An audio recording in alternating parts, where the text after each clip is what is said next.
So, No, it's my mission. It's what I try to remember and why I try to look for that silver lining. Because I could have been in so many other situations, and I could be I could be many other things than who I am today.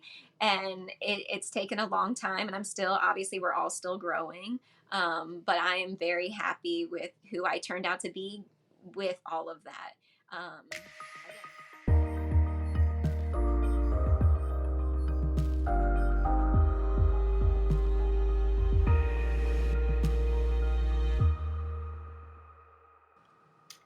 hi everyone. It is hard being human here. We have Devyn, Nadine, and I, Carly. Today, we are going to talk about Today we're going to talk about Devyn and her journey and what brought her to where she's at today.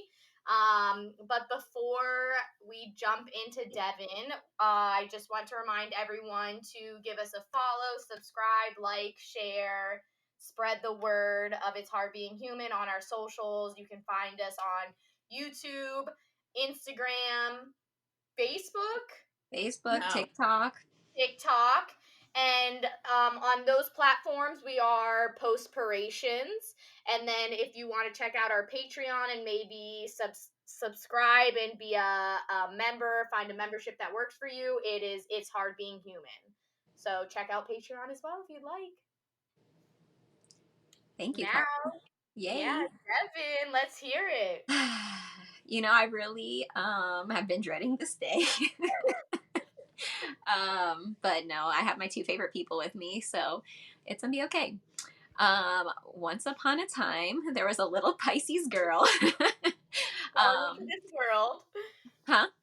Born into this world. Born into this world, this too sensitive for this cruel world.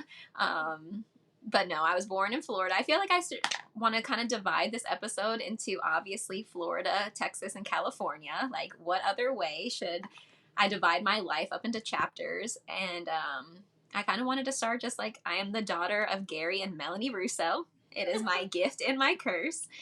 They will love hearing that. Huh? They will love hearing that. Yes, they know. We have many talks about it.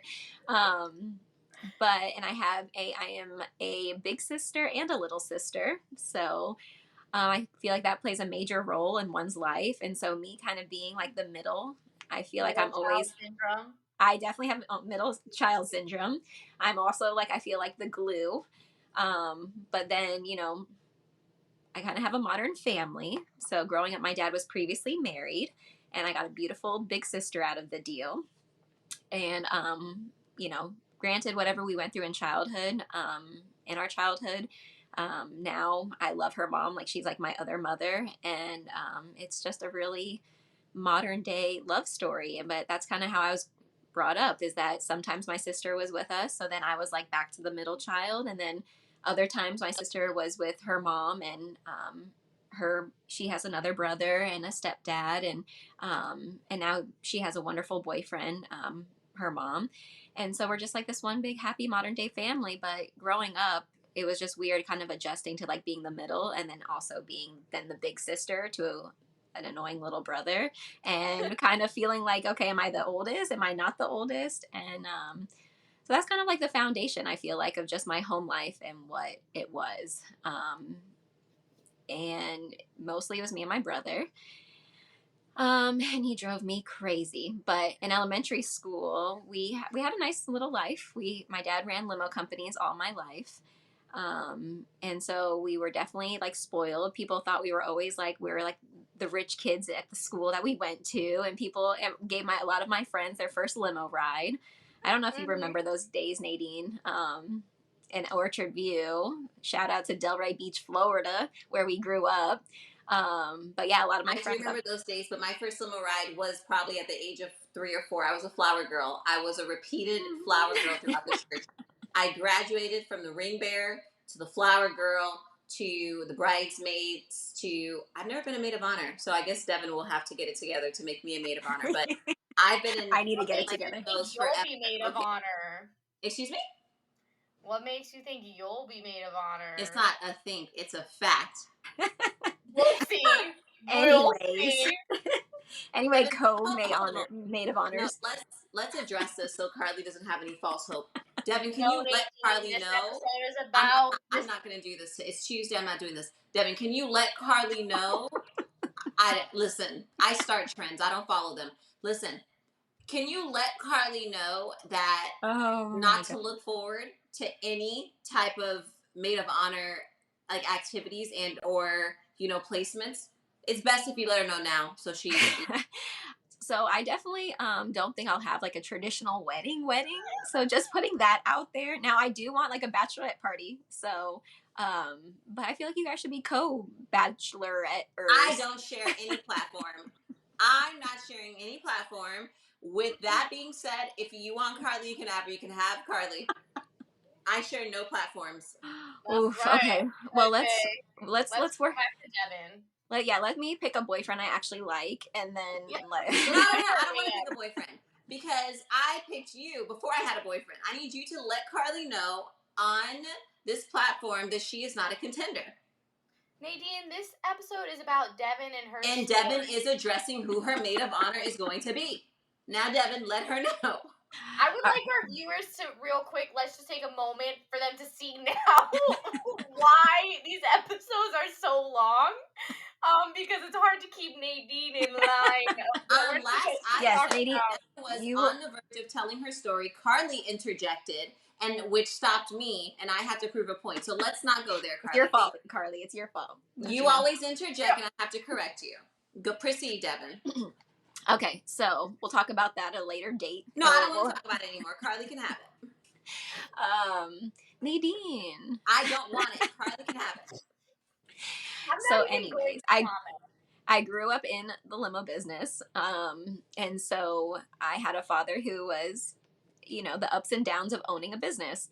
And my mom, she just was a jack of all trades. Sometimes she was a stay at home mom. Sometimes she was one volunteering at my school. Other times she was an event planner. She worked in hospitality. And so my world was all about serving people. Like between my dad's career, my mom's career, everybody, sales, definitely. So I have a little bit of sales skills in me. I can make things seem brighter and happier than they really are. So that is a gift. All the time. Yeah, it's annoying. Some people don't like it, but it is what it is. Devin It's is just constantly cheerful. And like it's amazing. It's a great quality, but sometimes just like, bro, I just want to be mad right now or sad, and she won't. She won't let yeah. it. So there are days where it's like I gotta I gotta Until space myself. I'm the sad one, then it's like it's First and foremost, I don't know. See, i.e., reason number 101 why Carly should not be your maid of honor. Devin is not. If there's 7 days out of the week, homegirl's probably cheerful like 2.5. So you're not getting the true version of Devin, i.e., why you shouldn't be the maid of honor. You wouldn't represent her two well. and a half. I think I do a little better than 2.5. Yeah, you do. As far as like cheerful on cloud nine all the time, you fluctuate. Oh yeah, for sure. Carly Yeah. doesn't know the But fluctuation. She thinks you're bubbly. but two and a half is giggly. low. Yeah, Yeah. that's low. Carly knows the fluctuation, but I think just when me and Devin aren't on the same cycle, so when Devin's in her feels, I'm like, yeah, girl, let's feel it. But then when I'm in my feels, I think Devin is in her up cycle. For sure. And so Yeah. that's me. Yeah, that kind of sums it up nicely. It does. Right? But Because then Carly and I need like a week away from each other, and then we'll get back on track. yeah, So, but it's okay. We're exploring the moon, and that's getting us on track and understanding ourselves better as women, and we're just going to be great. But and 2.5, I'm going to do better than 2.5 if that's the case. So, There's always room for improvement. yes, always. So yeah, I had a pretty normal childhood, I would say. I really debated on what to talk about in this episode just because, again, if most of the time people see me as like this cheerful person, and that has been, it is hard because definitely with my careers that I've had working with children, you always have to be on. And I think that's where my balance, I had to really learn how to give that balance because children feel your energy. And so it's been my struggle my whole life of just kind of realizing how high you should get as far as like level 10 or level 5, and how to bring that down for certain people, and reading a room and realizing when you should, be at a 10 and it's appropriate. But then also sometimes that's like your gift and your curse, because sometimes people need that even though they find it annoying or they want to make you feel like you're crazy. Then later down the road, I've had so many people come back to me and say like, oh, I said this magical thing to them, or the way that I acted, I was just like, I would have never known. You try to make me seem like I was crazy, and here all along that was something that you've held on to for years to come now. And so it's such an honor when people feel that way about me. But a lot of times I feel like an oddball, and I feel like I've almost been perceived as like this naive person that's never been through anything. Yeah. I have a question. Yeah. Or more like a, yeah, I guess it's a question. So I know you had commented a few seconds ago about how you weren't sure about what you wanted to say on here because of how people can perceive you. But I feel like if people perceive you as this happy go lucky girl all the time, this could be the platform to share those vulnerable moments that you've experienced, to show people like what you have been through, but you have still found a way to navigate, Yes. to still see the bright side. Because I will say that is one thing that I acknowledge about you, of like, I feel like even just this past year, I've learned so much more about you and what you've been through, and hearing it and then seeing like you always do see the brighter side. And so, like, sometimes when I'm in my moments and I'm like, whatever, Shut up, Devin. and I get, yeah, and I'm like, shut up, Devin, and I'm annoyed. But then, like, later on, but I want to preface with no one's story is comparable to another person's story, because like everyone, like things that you went through I could never imagine going through, like I just couldn't imagine it. But I think that obviously whatever you're comfortable with sharing, but I think it's a good platform to show people that like I have been through a lot, but I'm still able to not let that hold me back, because I think there's two different people. Like there's people that they've gone through things like we were talking about earlier today, and it holds them back. And that's nothing Hmm. against them. It's just they haven't been able to work through it, or whatever. But then there are people who have found ways to work through it, and they don't let that hold them back. Yeah. And so No, it's my mission. It's what I try to remember, and why I try to look for that silver lining.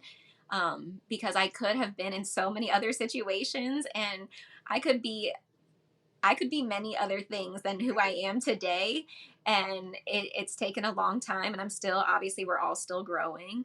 But I am very happy with who I turned out to be with all of that. Again, I was in elementary school, and I had a pretty nice life. My mom and dad in the household. I had a big sister and a little brother, and we did move around a lot. That was just something, let's say, that my parents did for fun. It just depended. It depended on the budget at the time, and sometimes the budget went up in 6 months, or sometimes we were in, more of a down season, so we had to go to a duplex, and then sometimes we were in like a 5 bedroom, 6 bedroom house and had a game room and hot tubs. And so I think that really taught me how to be adaptable. um oh but yeah. yeah, it taught me how to be adaptable. I always joke, like, sometimes we'd get steak for dinner, and then sometimes it was bologna sandwiches. Like, and I think that's a good thing. I don't think a lot of children, especially like women and dads, moms and dads that are raising children that are our age, like the moms and dads are our age or a little older. I think it's really hard because our parents, we had no choice. They were meant to make children and get married and have children, and like no matter what, like what your budget looked like, what kind of career you had, if you just were, that was your expectation, to get married and have children. Now we're a little bit more aware that children cost a lot of money, and people are choosing to wait longer to have them.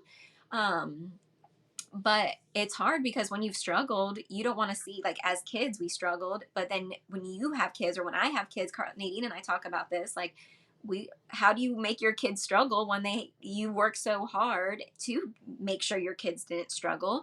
But all the coolest grown-ups I know have a story, or have something that happened in their life that taught them, like, empathy, or to be adaptable, or like life freaking happens and you can't fall apart, like, Well, um I think no matter what, um, no one's a perfect parent. So yeah. I think that because like with your story, just to make note, I grew up only ever living in two different houses.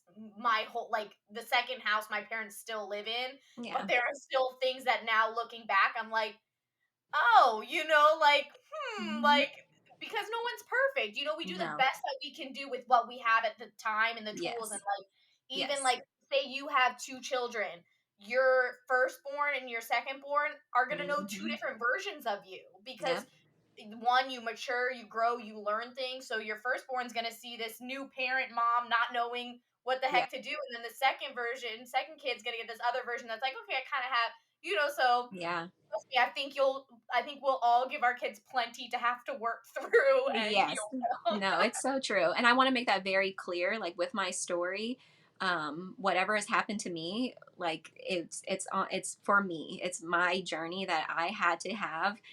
Granted, I made decisions based on survival or whatever it was at the time that I felt was right. But my parents and I have had up and down relationship throughout my life, but I totally love them and have so much gratitude for them. And yes, totally understand. I just want everybody to know, like, no matter what you go through, you can't hold on to that. Like, life is way too short for you to like hold on to that and not realize like your parents were also people just figuring it out as they went. Like, we are all winging it. So whatever I discuss, I just want to make it very clear, Mom, I love you with all my heart.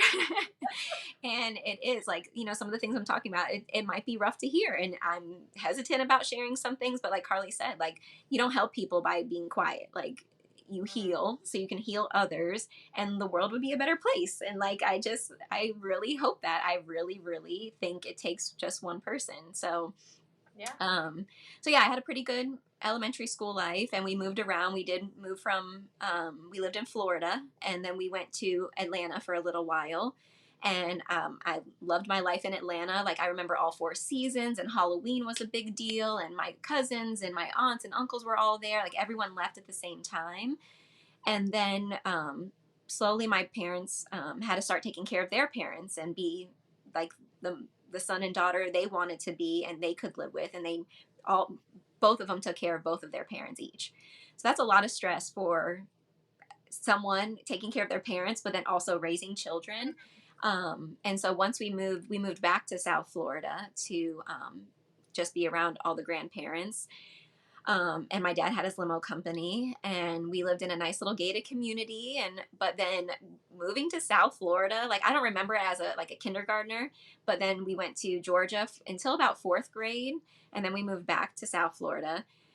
Man, oh man, growing up in South Florida is just, even when you're little, like, you are sexualized. And Nadine, I don't know if you remember, like, fourth grade was like, all of a sudden, all I saw was boys. Boys saw me. Like, I got my period the summer going into fourth grade. Oh, you were before. So, Wild. Mine was in the fifth grade. Okay. Oh, I you was were. yes, seventh grade, day after Christmas, seventh grade. nope. Mine was the summer right before starting school. And Starting fourth grade or fifth grade? I think it was fourth grade, or was it fifth grade? Because we did. I had it before all my other friends, because then on our Washington D.C. trip in fifth grade, Nadine and our other friend Larissa both got their periods, and the teacher came to me to get pads for them. Like, it was known that I had my period. Like, okay, teachers. Like, I'm sure my mom wrote them an email. Like, hey, if Your mom would too. I'm sure. I'm sure I was a moody person, a moody little girl. I was also very quiet, but always a teacher's pet. Um, but again, my mom was very involved, and so the teachers. I think now, being a teacher, I know that that is so appreciated when there's a mom who's like not annoying but is helpful at the same time. And so my mom made friends with everybody. But I really turned into a woman. That's when life, I think, everything started happening. Like, that was it. It was just like, welcome, you're a woman now, and that's all you're told. It's like, okay. I'm like, what does that mean? I'm bleeding out of my vagina. I'm just that's a woman. Like, you know. But then life Buckle really, up, baby. buckle up, baby. Yeah, I remember her not I told her not to tell my dad, and I said that too. I was like, do not tell dad. so Or yeah, if so you did, tell dad. and I developed very early. I was wearing probably like a B cup already in fifth grade. I was on the little chunkier side, and that was a big insecurity for me. But even in fifth grade, it was just moving down to South Florida again was just such a sexual environment. Like in fourth and fifth grade, we were playing a game where boys would try to touch our butts. And then I remember all the girls got together and were like, we need to touch their butts. And like, but that's not a good idea. You have all these like little preteens running around touching each other. Like, it's just, it was a recipe for disaster. Do you remember that game, Nadine? I do not. I You don't wasn't remember? probably cool enough for that game. Nobody wanted to touch. No one wanted to touch my butt. I mean, No one would dare touch Nadine's butt. I But guess no one invited me to that game. So, but that's I okay. don't, I don't know. Even my little fifth grade boyfriend, and we'll get into him later. He got into a fight with a boy because he touched my butt, and the boy went back to him and told him, and they got into a little fight, and he couldn't go to our fifth grade little Universal trip, and I Oh was my, so mad. oh my He had god. little anger issues, but he was trying to be protective of me. Like he didn't want anybody touching my butt. So, I went but to yeah, Catholic school. We didn't know about butts. No. you guys wore skirts that did not did not show off any curves. No curse. But you were protected, so I'm happy for that, because in my world we were defending for ourselves because boys were trying to, they were playing chase, and I don't know when the bonus of like smacking girls' butts came into play. But yeah, I remember it was just a mind blown because in Georgia, again, when we lived there, it was so innocent, and like, you know, elementary school was just, it was such a beautiful, peaceful time. You know, my family all got together. We had Sunday dinners a lot, and you know, just so many good memories. But then once I turned into a woman, it just felt like thing after thing started happening. So that was the same time that, and I'm sorry if this is, but I know there's so many girls that have related to this, but I was molested, and I just think being introduced to something so sexual and not really knowing how to process it, also being like I was a good girl and didn't know how to share or tell anybody that it happened. So did you ever share when it happened? I Or think when was Nadine and the I, first I think time Nadine that and I, you shared with hmm? someone? When was the first time that you like told someone what had happened? How old were you? Whew. That happened not until I was about 28 years old. Was the So first other than time telling, you ever told anyone? yeah, other than telling like Nadine and I talking about it as two little girls and like Yeah. not knowing how to process it. And I think we knew how each other felt about that, but we didn't know what to do. We didn't know how to like how that was going to affect us for a lifetime. We were two little girls just talking Yeah. about, you know, our experiences. So yeah, it was pretty much just Nadine and whatever, maybe a couple other little girlfriends. But I know a lot of women that we went to school with that if experienced like an older boy taking advantage of them, or, you know, it's just, I mean, I went fourth grade, they're already touching our butts. So I could only, you know what I mean? Like it And was just a, I just want to put out there like it is unfortunately so much more common than I think people realize, because I've had stories recently come to light of people that I know that have experienced it other than you. mm-hmm, And it just is so sad feeling that and this goes back to us not feeling like we have a voice and that anyone yeah, will support us or yeah, believe us. And so, yep, like, I just want to put out there that, like, please say something, yeah, like, if not, definitely for But then I yourself. feel like Carly, just to be the, the devil's advocate, in that, we both Devin and I were victims in a sense. I mean, I don't know if you were a victim. Were you or no? No, So it's very difficult. I get it when you're just like, please say something, but please say absolutely. something to what effect? To whom? Because Right. when you're a little girl saying to Devin or I, please say something, it's like, well, To what did you who? do to What do you provoke? say? Yeah. No, no, no. But I'm saying though, it's like how elders or other people around us perceive it is like, what did you do to entice that individual to do that to you? So, her, coming, finally building, like getting the courage at the age of 28 to say it.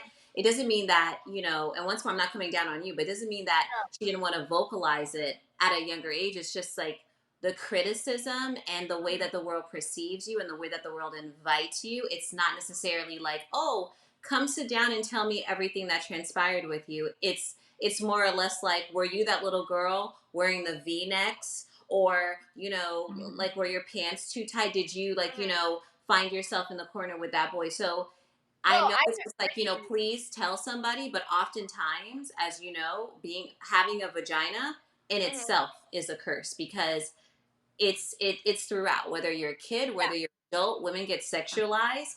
I've gotten Mhm. sexualized ever since I just like my body like decided to look like a certain thing, all the way up until this point. So it's like, who do you tell when the world around you sees you as a sexual object Mhm. continuously? And it's just like, oh, okay, well, she looks like a, like a fun toy, like, let's go violate her. But then Mhm. she's then said victim, and then it's just like, okay, well, I'm gonna go tell who do you tell? Because they then turn around and well, how'd you Mhm. find yourself in that room? How'd you And find yourself here? Yeah. So and her oh, telling, hold on a moment, her telling her story, and the reason why I'm saying that to you, and I want to make it clear, her telling her story is her finally just being like, I am being beyond brave. I don't care at this point. I am like, this is a selfless thing that she is testifying, in a sense. It's not necessarily like for her to change the world in any shape. She's just telling her story. Like, she's finally found a place to put it in a box where it's just like, this happened to me, it's not Mhm. me. So now I can now share it with other people. But it's just not as easy as it comes, where it's just like, just tell somebody. I promise you, when that happens to no, you, you can't just tell somebody. Yeah, and It I needs to come off that way, but you can't just tell somebody. no, and I agree with you. I didn't mean for it to sound like, "Oh, it's just easy, just tell someone," because I acknowledge that it's not that easy, and I get that it can take time to feel safe enough to say something, but I yeah. think you, even now, so many years later, saying something, like, even though, like Nadine said, it's for you because you have gotten to a point that you can say it, you are helping others, because maybe someone now younger will speak up sooner and feel safe enough to speak up. Well, Does that and make sense? what I really, as an adult, the only thing that I have control over now is because, again, like, I was that little girl who didn't know how to say anything. So Hmm. And I can that's how only a lot imagine. of women are, Yeah, you a know? lot of them. I'm not the only one. And so now, as an adult, my mission is I watch things because I work with children, but so many people are around children. Listen to what they're saying. Listen, like, spend time with them, and you'll see things, or just, there's been so many things working at a preschool that I'm just like, makes me wonder. And so I like to bond with that child even more and just get them comfortable and see, like, Yes. because if they're displaying sexual behaviors already, they saw something. You need to talk to them. You need to, like, walk them through that. And if, like, you need to bring up certain things to children at a younger age, like, if they're showing interest in it, then it's time to talk to them. It's not about telling them, like, to stop, or help them understand. And I think, like Nadine had said, like, a lot of times it's brushed off. Like, you don't know what you're talking about, or what did you do to make them do that? Yes. And I think that if more people feel safe enough to speak up, hopefully the roles can switch where you'll believe them, and you'll not Yeah. immediately accuse them of, like, well, what did you do to make them want to act that way towards you? So, No, like, 100%. but obviously this is all going to take time, and but I think, Yeah. again, when one person speaks up, I think it helps another person gain the confidence to speak up, and then hopefully it can turn into something of, like, okay, I'm not going to accuse you of you did something to make Yes. someone act that way towards you, Just, because you never do anything. yeah, You just women supporting women. And, like, we need to stop saying, like, oh, well, what did she do? Or, like, oh, she's not cute, why would like, I worked at a gym, and there was people there, like, that coaches were harassing members, and because, like, maybe a girl didn't look like what society says is like a 10, they were just kind of like, oh, really? Like, you don't think Mhm. she liked it? Like, and that broke my heart, because it's like, here this woman is brave enough to say something, and then you think you have the right to, like, she's uncomfortable. She's Yeah. uncomfortable, but because you think that in that environment, again, in a very sexualized environment, it sucks, but that's the world we live in. Mhm. But even being younger, like, if you're not able to say those words, even if you don't share with anybody, just knowing that it had an effect on you. Like, for years, I thought that I just dealt with it, and that, like, hey, like, this, that was my story. And talking, me and Nadine just having our many conversations as little girls, like, I dealt with it. Like, but then it did come back into my life at 28, and I had to like talk to the person and was kind of forced into this situation, and it was just very uncomfortable because here I am. I've gone through so many years of trying to process, oh, that's why I was promiscuous in middle school. Oh, that's why, because I moving on in middle school had a really rough time because that happened, and then it just stopped. And that was kind of like made me very curious of my own body, and like So can I ask, was it a one-time thing or was it a several it time? happened a couple times, yeah. So it was every time this person would like come to visit, and that was the hard part too, because it was just like supposed to be like this super fun, a family affair or whatever you want to say, and like summer vacation, and then but I knew deep down inside what was going to happen. Mhm. And again, being the good girl, being shy, being a little Pisces girl who's I'm already in my head, like I just didn't know how to express that or deal with that. Mhm. So I just held on to that. And so then it was really hard because here I have so many people telling me like I was such a good girl and all these things, but inside I didn't believe that anymore. I was just like, I have this secret, like, and I don't even know how to explain it or how it happened to me, or I didn't even know how to just stand up for myself. Mhm. So that was just all super confusing. But then at the same time, my parents really went through their own rough chapter in life. And so sixth grade, it was just like we moved from this really nice house to then like a duplex. And um, I was a little brat because again, I was upset. I was angry at the world inside, not knowing how to share that with anybody. I didn't know how to go from steak to bologna like that, and like, um, and then going into sixth grade, and then I had my period. Already, you're having hormones and trying to figure that out, and then again left Georgia, and then all of a sudden coming to South Florida in this sexually charged place. But then this thing happened to me, and then trying to feel like a good girl at the same time because I didn't choose to do that. That someone took advantage of me.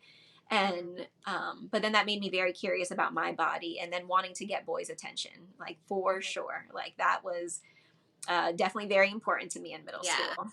I recall. Yeah, I was boy crazy. But we all, I mean, our group, but now looking back, the girls that were, they all have the same thing in common, like somehow, some way. So it says a lot. And also we grew up in Disney princesses where, for a long time, I always knew I wanted to be a teacher, and I knew I wanted to be a mommy and a wife. I always knew that. But when those things started happening, that was really like, uh, just my mind was everywhere, just in a dark place. I didn't know how to be good, but then also this thing happened to me, so I just always felt icky. Like I always just felt like I was doing something wrong. So then middle school happened. I lost my virginity very early to an older boy in the neighborhood. I remember Um, that night. yeah. I.e., why I'm going to be her maid of honor. Because, Carly, just to recap, I remember that call, and I guess that's what allows us to be friends for 24 years. Because with friendship, you will find that your friend does not listen to you, and you'll spend hours on the phone with your friend telling your friend not to do something, and Hmm. then your friend calls you less than 15 minutes later and tells you that she did it. And then now you have to find it in you to now still coach her through what she did, even though you told her not to do it. At a very young So, age too. Like yes, we were little. yes. Can I Um, just note though on Nadine's maid of honor? Devin is what, 6 years older than me? That's not fair. I was like what, 7 at the time? She couldn't call me. I mean, she could have done. She could have. You just weren't well, her point of contact, well, Carly. and then You didn't moving. make the cut. You didn't make the cut. Maybe next time. Maybe someone else. It's just not your season. Let's move on. It's okay. Yes. Go ahead, So Devin. moving on from that, like that was a lot to adjust to. Like going into sixth grade, I was already dealing with trying to figure out like I didn't even know what the word molested was. I didn't know what had happened to me yet. That wasn't until later in life. I was just like, oh, that's what happened to me. Like, and then just kind of healing on my own. Because again, I didn't have a lot of money growing up, and we had different seasons. But I had to like get out of depression all on my own. Like I had to figure out the holistic ways, the cheapest way possible. And so, yeah, middle Uh, school was just really rough. And then after that happened, This way possible. I'm sorry. yeah. I know A she lot makes me of want to people cry do that now. though. A lot of people No, but have Devin to. makes me want to. Devyn makes me want to cry now because middle school was tough for her. And yeah, I'm not gonna. It's not my story to share, but she made me cry a lot in middle school with all of her transitions and all of the things that happened. Yeah, Nadine was. I What's mean, more, she it's was not my there. platform to share, but she's called me and scared the hell out of me a couple of times because she was depressed. And yeah. Yeah, because after that happened, my parents found out. I listened to my little elementary school boyfriend, and he told me I needed to tell my parents. And I was just like, that was so Tell dumb. your what? That you had sex? Yeah, he was like my best friend at the time. And so, like, he went to a different middle school. And so I told him, and he was like, you need to tell your parents. And so I did. And they didn't know what to do. Like, they didn't know what to do. um, besides take me to the doctor and make sure everything was okay, and then move me away. Like, that was the answer. That move away was a lot. That move away, moving away a seventh grader in seventh grade for 6 months is mean. It's just mean. Um, yeah, we ended up moving away. I acted like Nadine died. I had her picture hanging up, would light her candle by it, like I'll get back to you, my love. It was so bad. I was so in a dark place. I had B2K posters everywhere and then Nadine's picture. Like, and these were like My the AIM mom, chat to the point, days. my mom got so annoyed. She's just like, there's nights I would, it was like multiple nights I would cry. She needs me. I'm just like, she didn't die. She didn't die. You guys are so dramatic. And I think Devin got me this like purple phone or whatever. And I remember the purple because I would get so excited when it would light up because that means like someone's calling you. I would sit there and wait. And if my mom's friends would call, at the time, like they don't have two lines or whatever, I would hang up on her friends. I have to wait. I have to see if her call comes through because she needs me. She's not good right now. She's not No, good. I It wasn't was good. rough. It was It was rough. rough. It Going was rough. from a place that was so diverse, like South Florida, and feeling like, I had things happen to me, but I also had like, we had a lot of friends from elementary school that we went to middle school and we were very tight. Like, those were like, even till this day, like, I might not talk to them every day, but if I went to South Florida, I would definitely want to get together and see them. And We would not, um, but go ahead. there's one person, I'll say her name later, but there's one person I want us to catch up with, and I'll tell you later. But We'll see her. We'll stop by. Go ahead. yes. But anyway, so then, yeah, so it went from, being molested, my parents going through a rough chapter in life, starting sixth grade, and then losing my virginity, and then my parents deciding, like, hey, so we're going to move you to this really redneck town in the middle of Florida. And yeah, and you're going to be called the N-word lover because you have B2K on your binder. And I literally threw this kid's bike into the bushes. I hated him. He had that little. I remember that. So I would curse him. Where Devyn moved was down the street from where I live. And I would be there like every weekend. We would have like sleepovers at Devyn's house. This was really when Carly and I started getting close, because prior to that we weren't really in each other's life. But her parents had a house, and then we didn't move into your family's house until no, okay, that was later. No, but then when you guys moved back, my mom would go up a lot of weekends, and I would just join her. But I remember that bicycle in the bushes thing because I remember like they like came knocking on the door like, where are our bikes or something like that. But I hate it. He had that little bleach blonde haircut that's stupid with all the gel in his hair. I hate him. I hate him till this day. I don't even remember his name, but I hope he's probably trailer trash somewhere, driving a truck and still calling people the N-word. Has 2 teeth. I'm sure he has 2 teeth. Yeah. And he probably chews tobacco with those 2 front teeth. I'm not gonna lie. I hate it. That chapter of life was just, it was so hard. But Carly's family literally that was the highlight. If I'm always gonna look for the highlight, I will let Carly be a bridesmaid. Thank you, Carly, for taking care of my sister when I was far away. You can be a bridesmaid. You can her and her 2 brothers. Yes. They were my favorite cousins because I felt safe with them. They felt normal. They were funny. Like, it was just lighthearted. You knew when the Gallaghers were coming, it was going to be a party. It was going to be a fucking party. And they were just my safe place. They never made me feel uncomfortable. her older brother Pat and Nick, like Nick, I know you can always count on Nick. If I needed something done, I remember my Tigger balloon on one of my birthdays like deflated or popped somehow, and he just fixed it. Like he's just, you can always count on Nick in that sense. And Pat would just make me laugh so much.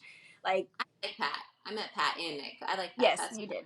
yeah. Yeah. So they're just, the Gallaghers are, They're warm. they're the real ones. So Yeah.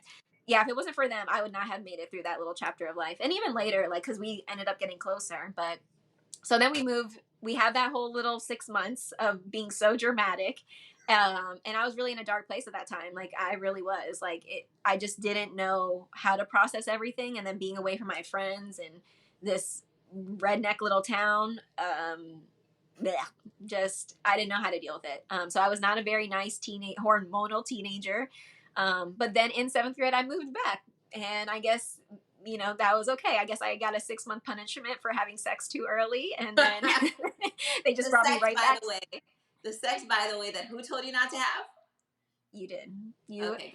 Throughout my life, there's been many times I did not listen to Nadine's advice, and she's always come back, and I've always welcomed her with open arms. She has. Always. She has. You're stuck with me, girl. So then I came back in 7th grade, and then life seemed a little normal. Granted, all of that was in my mind and always on the back burner. But we had a great 8th grade year. We had a little party at my house on my 8th grade graduation. Do you remember that? Honestly, question from that individual. Now that I'm thinking about it, we're not gonna mention his name. He probably died. Who knows? But from that individual, do you feel like that started your, I want to say, your ideal of like how guys perceive, like, just not ever feeling as if you're good enough? Or because, I mean, obviously he wasn't old enough to even understand what happened, like how precious of a gift that you gave him. You know what I mean? So because he wasn't able to fathom that, she just gave me her virginity or whatever. And I remember that feeling immediately when you called me, of just like remorse, like, okay, like, it wasn't how we thought it was going to be. It wasn't Cinderella-y. It wasn't like whatever. It was just kind of like like discomfort, and then like whatever. Yeah. So do you feel like that kind of set the trend going forward for a lot of relationships in your life, where we either went into it with like once more fairy tale hopes and dreams, and it always like fell short, and we like, it's just that sense of like, we want that love, and we started early, like, we want that love, we want that guy, and I know how you say it, and I'm sure a million women say it that way, where they just want to be, like a mom. I just want to be a teacher and a little mommy and a wife. Like, yeah. That's, and then forever. When traumatic things happen to you, it almost throws you off. Like, is this what life is, or is this really how a guy's supposed to treat a girl? So starting, because it takes time for us to realize our worth. I know I talk to Carly all the time, though she wants to lie on other episodes and say that she doesn't talk to me often. But once more, I have phone records to the effect to show otherwise. But I feel like with all of what happens to us, as we age, we know to see the signs. But how does one see the signs at 16 or 15 or 14? Like, how does one see, like, oh, he's a fuck boy, like red flags. Like, we didn't even know what red flags were. I feel like I just want to put out there, and maybe this is just me talking, but I feel like you're never going to see the signs until, well, that's not true. I'm not going to say you're never going to see the signs, but sometimes you don't see until you can look back on. Because I'm 29, and sometimes if I am tunnel vision or blinded by love, I don't see the signs until, and I think that's why it's important to have friends that you can like trust, that will give you the truth in a gentle way. Because if I try, Carly.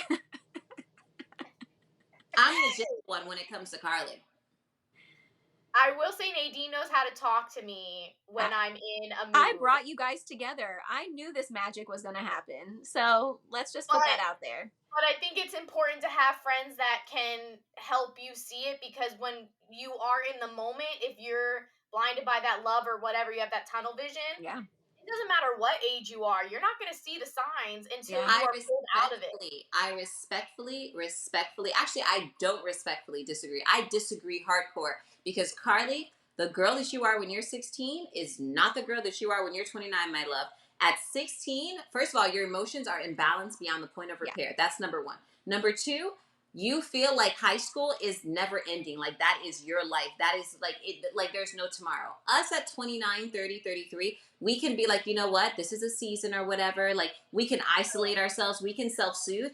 When you're 16 or 14 and you lose your virginity at school and you have to see that bitch every fucking day, or you have to see their cousins, brothers, sisters, whatever, it's completely different as to how you feel as if like you're a woman and processing information. When we suffer hurt, we self-isolate. We stay in our home. Well, We I'm not self-soothe. saying that the No, intensity is the no. But we have far more resources to hide us away. At those ages, we are still forced to go to school every day and see the like the perpetrator every day. And that reminds us of why weren't we enough? Hardcore, because those are the same guys that will have sex with you on Monday and talk to 20 million girls on Tuesday, Wednesday, Thursday, Friday. And then you have to like see all those girls. And then you're just like, did we not share a special moment? Like I remember watching. I'm not disagreeing with that. 100% I agree with that, but I think I'm not saying the intensity is the same. I just think that sometimes being able to see the signs. Well, I think like you said, the gift of being a 29, 34-year-old woman is now hindsight is 2020. So now we Correct. can look back. That is the gift Yeah. that we have. A 16-year-old doesn't have that gift yet. Doesn't have A 20. 12-year-old doesn't 16-year-old have that has gift 12, yet. 12. But Or I think 13, even 13. in my current moment in life, I don't have that gift of when now I'm going to be 30 can look back. Yeah, you But need life to I'm happen. not saying, huh? You just need life to happen. Like Exactly, but I'm not saying that what I'm going to experience now is going to be the same intensity as when I'm 16. I think when we're 16, 15, 14, it's very intense, like Nadine is saying, and then having to go through all yeah. of those things, that's very hard. But even at 29, we're going to go through things that we're not going to be able to really realize it until we can step out of it, grow from it, and look back at it. Yeah, But that's life. it's obviously That's different yeah. intensity. That's what Yeah. I was getting at. Yeah, that's I mean I that's still think life. you're wrong. But we'll Of agree course. to disagree, Carly. But Okay, because yeah, that's cuz what this platform is made off of. But I know it's intense because I experienced it, Devin experienced it is intense at 16. You want to die. You I don't want know to how die. y'all did it. I'm At glad I didn't have a 29, boyfriend in high school because I say it to all my friends. I don't know how y'all had a boyfriend, broke correct. up, and then would see them every day in class. Correct. So it's not a true breakup because now you're dealing with and Devin experienced it. I like now you're dealing with their circle. So it's not even like okay, I could break up, but like now you're dealing with everyone that they You associate know with. their class schedule. Their You know where well, reminder. he they're was at. older, so he was in high school, but we lived in the same neighborhood. And back in the day, before we had cell phones and all the distractions and iPads that the kids have now, we just went from friend's house to friend's house. Like so, we literally would get off of school, get off the bus, we'd go to a park in the neighborhood, we'd all hang out, we'd watch the boys play basketball, the girls would do what we did, and then we'd walk to someone else's house and we'd walk to this person. Like so, that's all we did. And so parents were working, and like that's that after school activities are important. They're very important. Don't let your kid go to the park by themselves. Especially when Let's be clear. Nothing happened to me at the park. Nothing happened to me at the park. I don't know. You didn't live in Dog Patch though, so and only people from Palm Beach will know what Dog Patch is. They know. I still don't know. I am still the same naive as 33. Devin can tell you I was dense at this age and back then because I didn't know what was happening in libraries or whatever. It just happened to me. I was there making out at library bathrooms. Like that's that's what was going on in our neighborhood. You were what? I was making out in the library in the bathroom. And I think I had to be the lookout or somebody. At a very young probably. Who knows? That time I was Nadine time of was life. just the lookout. Nadine's like, I'll watch. Yeah. But going back, yes. Carly, I watched for danger. But yeah, that was middle school, and so that was very not knowing what was going on, just thinking. Then I just started not feeling like I was like a good person because now I'm just promiscuous. I just need why do I need these boys' attention? It just I don't know. And even I had a friend of mine whose mom, she just always during that time just kind of felt like my savior. Like she took me out of like I would go to her house.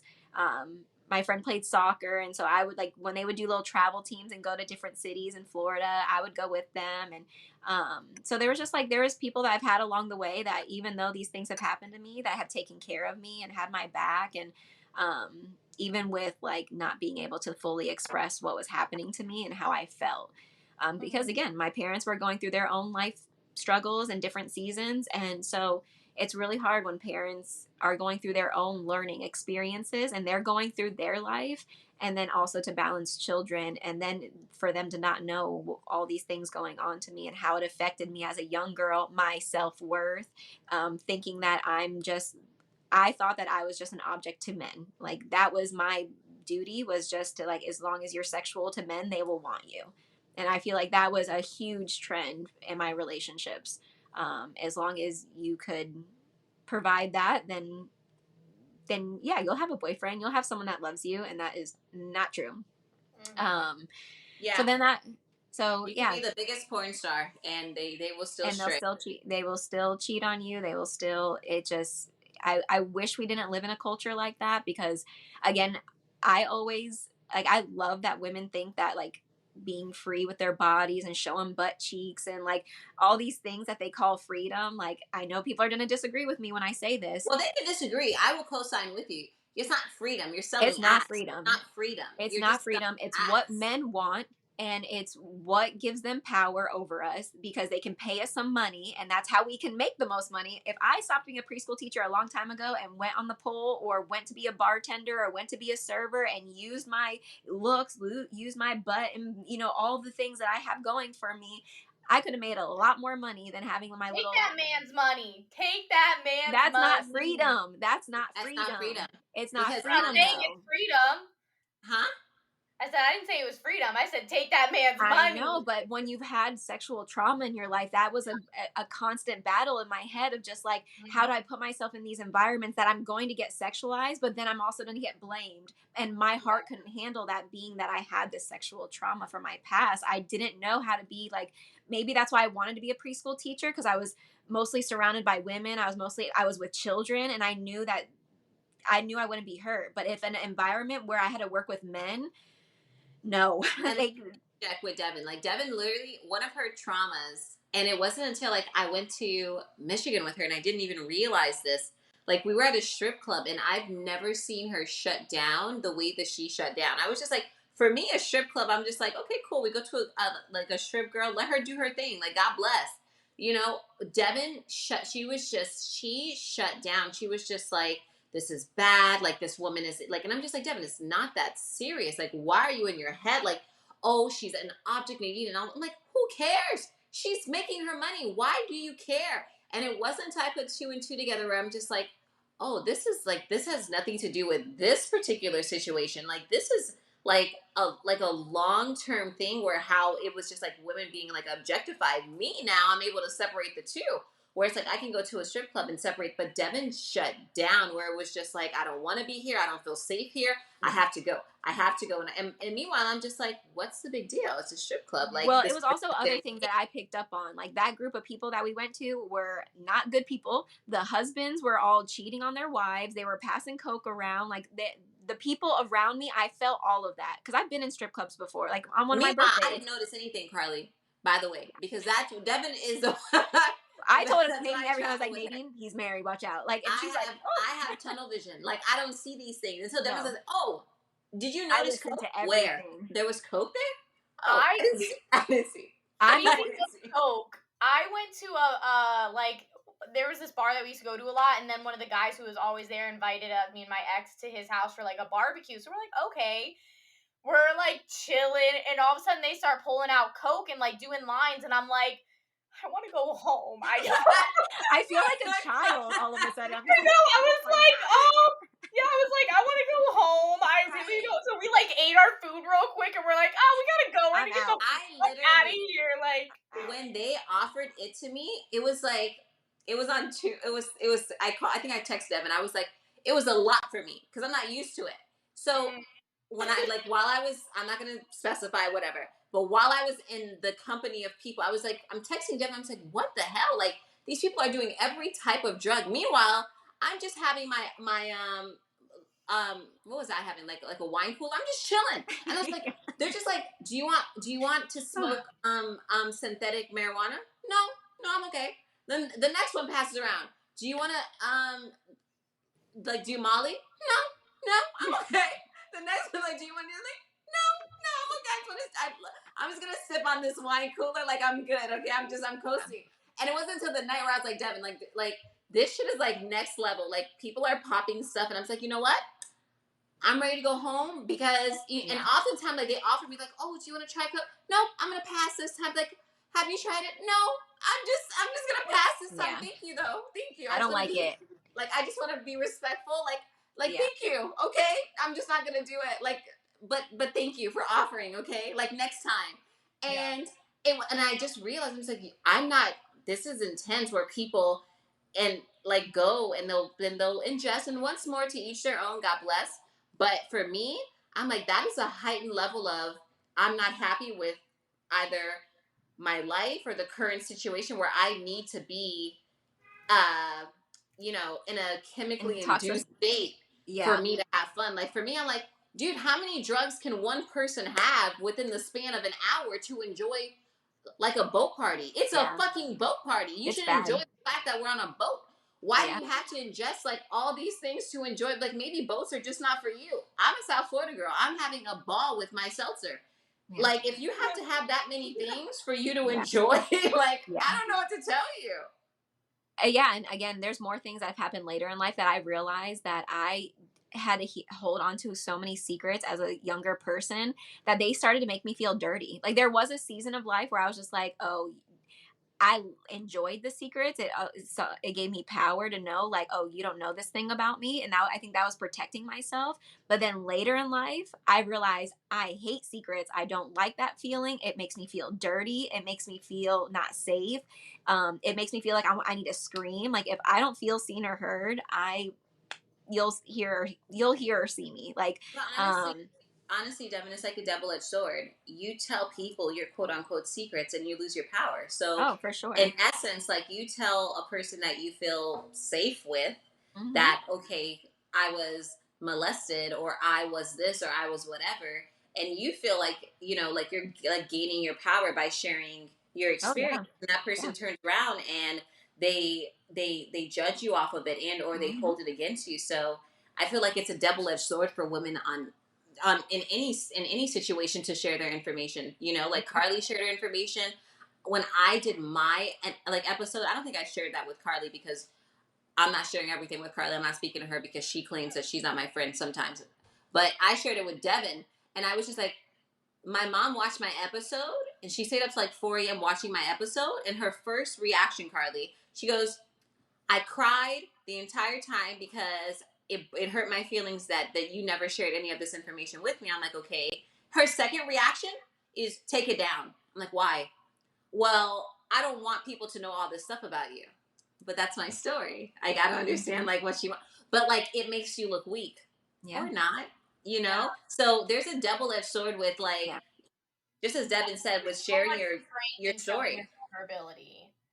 Well, you're going to be judged either way. Like if you and I realize with moving and exposing myself and getting to know so many people and welcoming people into my life that I've realized that I'm going to get a lot more opinions. The more people you keep around you, the more opinions you're going to have. And I can't live up to everyone's opinion of me. And it's gotten to a time now that 34-year-old, I'm a 34-year-old woman and I'm just I can't. I'm not keeping my mouth shut anymore. I'm learning how to use my words more wisely, but again, it's so hard to find that balance for a woman. Now, I think men are struggling with these problems too today. Like I think there's a lot of men that have been molested and objectified and all these things. Yes, they have, and I have been told by a couple of them. Yep. That they have. And so I hope that it gives them a space too. Like I don't want to just say for women. I can only speak from the female experience and my own experience. But I think, men are struggling with these type of things too. And because they're not told that they can be emotional or it doesn't get shoved down their throat that like they're emotional beings, that they don't think it's okay to come out with something like that. But going back, like all of that affected my self-worth. All of that affected so much. But during that time, I didn't see it. I was just in survival mode. I was a hormonal teenager and I had plenty of friends. But again, like our whole crew, like there's a lot of women in our group that went through that same exact thing. But then ninth grade happened going into, and again, we were up and down financially with my family. And, but I had my grandparents nearby and I had good friends. And then ninth grade happened and my parents separated. And so then that was a whole other thing. I was just like, okay, now I'm going into high school and now my parents are separated. And, you know, through the eyes of a child, I don't know the whole story till this day. And I can't know what happened. It was only, from my point of view. Parents My never dad, tell. Yeah. my dad did not handle the separation very well. And we went through a lot of ups and downs with emotions and financial responsibilities and which parent we were going to and which grandparents' house were we going to. So it was a lot of movement in that time. We really didn't have like an actual home. We stayed at a hotel for a little while. We went from grandma's house to grandma's house, depending on who we were supposed to be with. And my parents fought a lot and, you know, they were both trying to date and and it was just madness. The highlight during that chapter was that I got closer to my brother because again, all through my middle school years, it was like all of a sudden I just hated my little brother. He was just an annoying little brother. Poor Channon. I love him so much today. But Hannah was a lot, Carly. he He was was a lot. a He was a handful. lot. I know. Carly He was knows. a lot. I know. And so, but he's turned into a wonderful man and Beautiful man, okay? yes, that's Okay. right. But back then I couldn't stand him. I didn't want to be around him. I just don't think I knew how to really have relationships with men. Like my dad and I though we had a good relationship until of course like being a teenager was very hard for a dad and a daughter and a mother and a daughter and it's just very complicated. But yeah, my parents separated and it was just really hard to go through that. And then I got a little like boyfriend at the time. And so then him and I, like that was when, I lost my virginity at a younger age, but then it wasn't until high school that I started having sex again on the regular. And then as soon as my mom found out, I was taking a Planned Parenthood and thrown on birth control. And anyone who knows me now knows I do not agree with birth control. I hate it. I don't think girls should be on it. I think it is an attack against women. And I could go on, but I won't because I know a lot of women take Please birth control. Because I mean, first and foremost, Devyn, birth control is perfectly fine. Birth control stops us from having 15 million babies like all the time. Like we would literally be pregnant for our entire lives as soon as we start to. So no, we wouldn't. I feel like it's a woman's choice. How birth control happens to her for sure. That's fine. But it shouldn't be induced by parents for sure. No, it shouldn't be induced by anybody.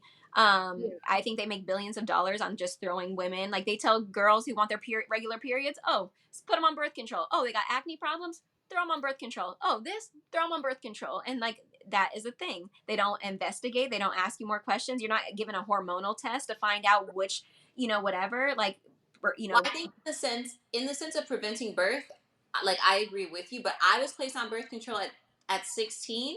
But that was because I think I shared with you where I was rushed to the emergency room because of cysts on my ovaries and my periods weren't like regulated or whatever. And I got like severe pains or whatever. So that was different. They did put me on birth control, but that was because, I couldn't go to the emergency room every month. Like, yeah, it was an actual complication, but I get what you're saying. So that's all I'm saying. And I think I think birth control is a choice. I just don't like how kind of like what you said, Devyn, of like it's become too normalized of like that's just like the quick solution. And I just feel like there's just so many side effects to birth control that also absolutely. like is kind of downplayed, like depression, anxiety, weight gain, weight loss. Like there's just so much, and I think we're just expected to like deal with it, and I just feel like there has to be better solutions. But I think it's anyone's choice. Some people have really good. Honestly, Carly, what is the better solution? Like, if we were to have a real conversation. I'm saying I wish there were better solutions. Because, at the end of the day, a man and a woman are going to want to be intimate and they're going to want to have the Yeah. option, depending on the relationship status, they're gonna want to have the option of not like using protection like all the time. So in theory, as a woman, we're kind of predisposed to being, I'm not gonna say victimized, that's a horrible word, but we're kind of predisposed to carrying that burden. So it's Yeah. just like, aside from birth control, what other, There's I say, not. care That's what I'm do we saying. have from saving ourselves from these guys that are not necessarily ready to be dads? They're fuck boys. It's fuck boy season. It's fuck boy year. Hell, it's fuck boy decade. But So as like, far as we're concerned, like, how do we protect ourselves from them? Waking up the next morning and being like, "Hey, by the way, I really don't like the way your hair looks," because they're shallow as fuck. So they do this thing to us, and we consensual, like we go into bed together, wanting like whatever. He tells you, which most of the time it's the guy that says that he does not want to protect like whatever, i.e., taking don't on be silly. Wrap your willy. only you, What? only you have a song, but that's Well, neither here nor there. But like these guys make us trust them, and they're just like, okay, like if something were to happen, I got you, I'll protect you, I'll whatever. And then when shit hits the fan, it's just like, Devyn, by the way, your eyes, I never really liked them, so go ahead and deal with that situation. Like if Well, I there was think, a system in place where it it held men accountable. And I'm not saying like child support, fuck child support, because I right. know guys, I've closed transactions with women where they're supporting kids, and the system has allowed a guy to pay $23 a month for fucking child support. So fuck child support. You know what I'm saying? No, So but I'm saying a system in which is like, if you could lay with us, if you come in me, like you're responsible for whatever transpires. I'm okay with that, because if I don't want to be on birth control because it sets my hormones, or it fluctuates my moods or whatever, that's okay. Like, I side with Devyn in that aspect. But where's the accountability where we have to then protect ourselves from it? Because like, do you really want to have a kid for a person that turns around and tells you like, by the way, I'm not going to answer your phone calls for the next week or two. I'm going to make you feel small. I'm going to well, make you that's feel why I wish women better. realize that sex is not freedom, because you end Yep. up, you think but as a woman it's going to keep a man in your life, and it's not. And it's not. You, It's not. it's not. yeah, having it definitely, yeah, and I think that I feel like a lot of women have had the thought of, oh, if I have a baby with him, like I can get him to stay, and it Yeah. won't. Like, and I think Nadine, like you were saying, like men don't obviously have to carry the child or anything. So if the woman were to get pregnant, they could easily just vanish, and And I they do do. think that And they do. and I do think that that's why the burden is on us. I'm saying I wish there were better solutions, just because there are a lot of side effects. But I think if a woman is not on birth control, I think men don't All right, we're going to realize. save this for another episode, though. Like, we could go But on and wait, on wait. about birth Can I just control. say? I just want to say one thing, because I think that if you're not on birth control and say you do happen to get pregnant, I think men think it's such an easy, simple choice to be like, oh, just get an abortion. And while I'm pro choice, I still think making that choice of getting an abortion is not an easy decision No, ever. Even no. if you're like, but yeah.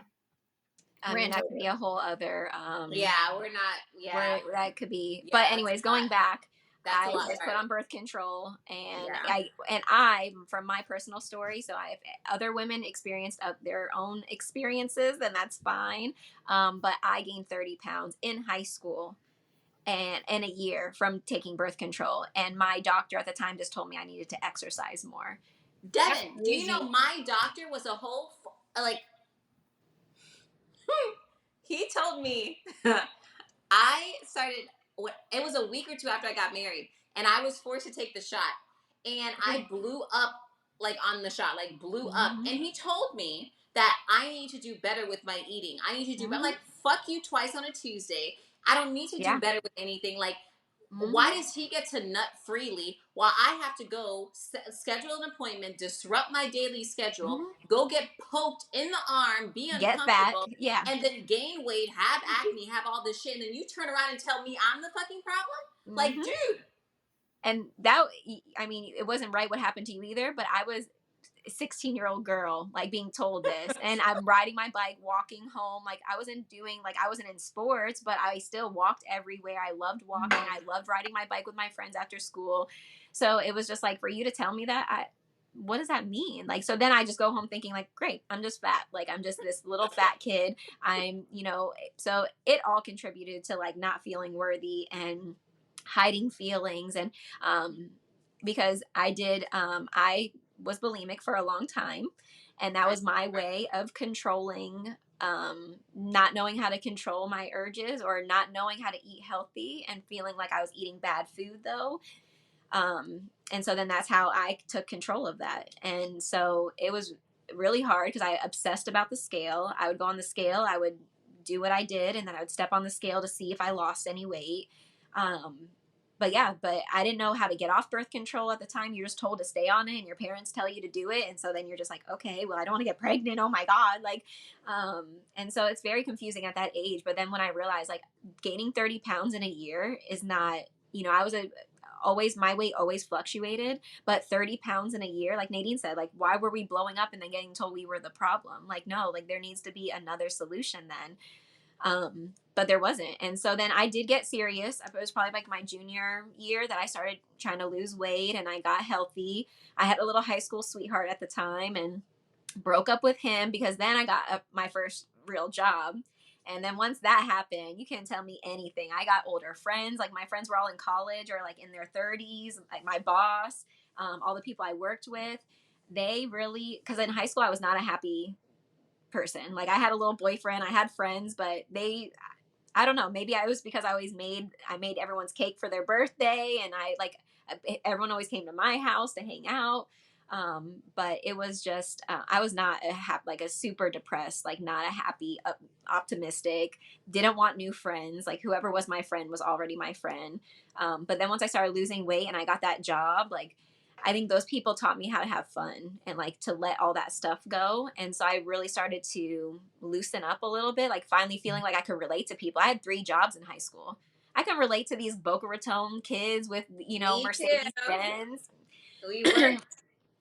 We had to work. And so I just felt like I had to be super responsible. My parents were separated. So I felt very responsible to look after my brother.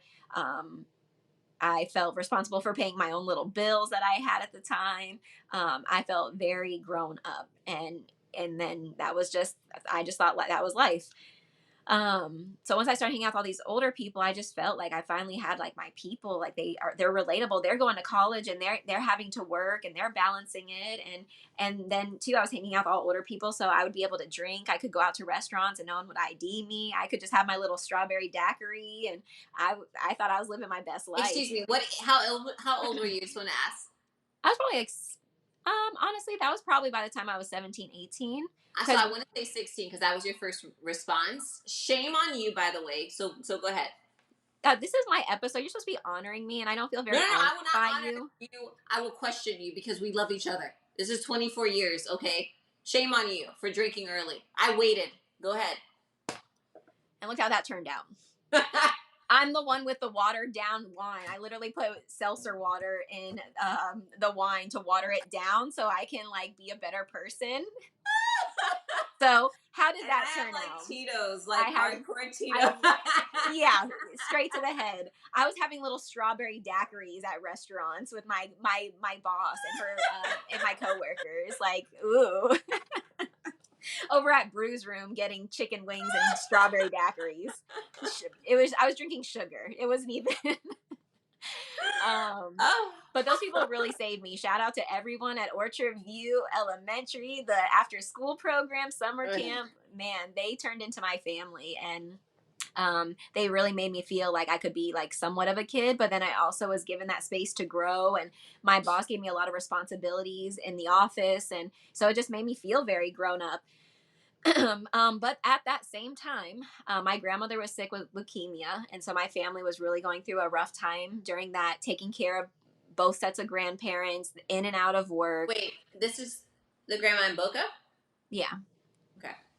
And she got really sick during that time, and right before she passed away, I met an older boy, and this older man changed my life. He was like 22, and I was probably 18 or 19 at the time.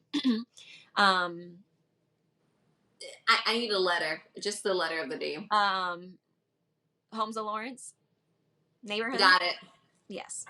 So we're in that chapter already.